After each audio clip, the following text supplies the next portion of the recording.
Fempo, c'est femmes et empowerment. L'idée, c'est vraiment de transformer les choses, de vraiment avoir une habileté de regarder les obstacles et pas nécessairement les voir comme des obstacles, mais vraiment juste quelque chose qu'on veut contourner.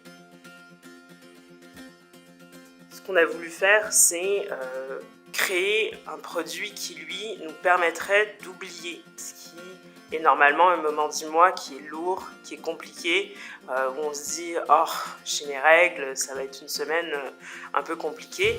Et finalement, juste le rendre simple. C'est pas juste une période de règles qui est importante, c'est vraiment tout le cycle.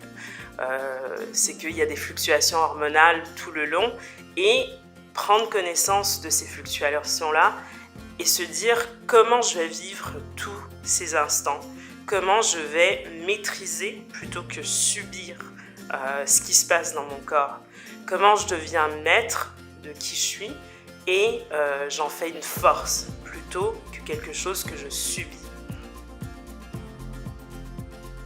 On n'y connaissait rien, aucune connaissance autour de la lingerie. On est parti de zéro, on est travaillé côte à côte avec ces femmes et on a appris ce métier de A à Z. Fanny et moi, on est toutes les deux de classe ouvrière. On a vu des artisans toutes nos vies. Et en fait, moi, aujourd'hui, quand je regarde ces femmes, et je me dis c'est un peu une continuité. Parce que particulièrement, j'ai ma mère qui, elle, était couturière, mon grand-père qui était traiteur. Et en quelque part, c'est un passage, c'est un héritage, en fait, qui vit à travers ce projet. Une culotte de règles. Un truc moche qu'on met au fond de son tiroir et on se dit bah ouais, ça c'est ma culotte de règles, je la mets de côté.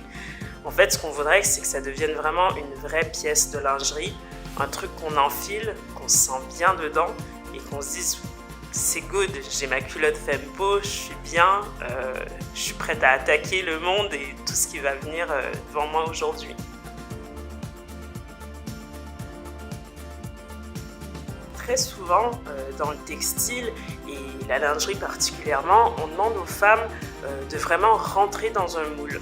On leur dit, voici la case, on voudrait que tu fites à l'intérieur.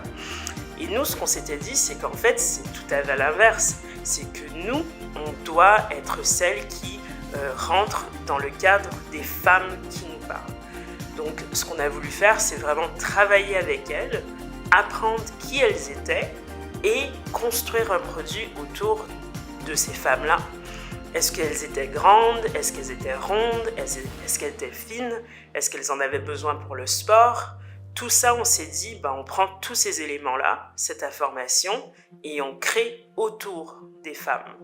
Et donc aujourd'hui, ce qu'on a pu créer, c'est vraiment, en tout cas à notre estime, quelque chose qui colle au maximum des besoins des femmes. Et on ne pourrait pas être plus contente parce qu'en fait, c'est pas Fanny et moi qui avons inventé la culotte Fempo, c'est toutes ces femmes qui ont aidé à leur échelle à créer ce qu'on a aujourd'hui.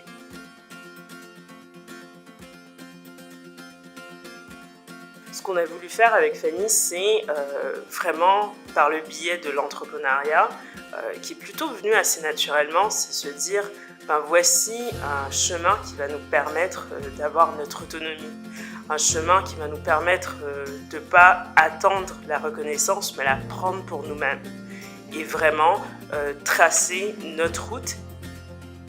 Un an plus tard, on se rend compte que c'est beaucoup plus qu'une marque ce qu'on est en train de faire.